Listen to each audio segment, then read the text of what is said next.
'n wisselstroomgenerator bestaan uit 'n spoel wat in 'n magneetveld geroteer word.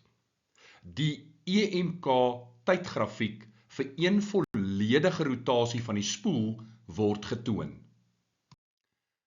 Indien die rotasiespoed van die spoel nou verdubbel word, watter grafiek is korrek vir een volledige rotasie van die spoel?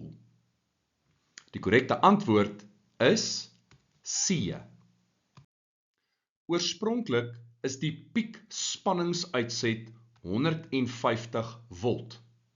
Met 'n verdubbeling in rotasiespoed verdubbel hierdie waarde na 300 volt. So B en C is moontlike opsies. Verder weet ons dat as die rotasiespoed verdubbel, halveer die rotasietyd. Met ander woorde, tans is die periode 0,2 sekondes, dit gaan halveer. En die helfte van 0,2 is 0,1. So die korrekte antwoord is C.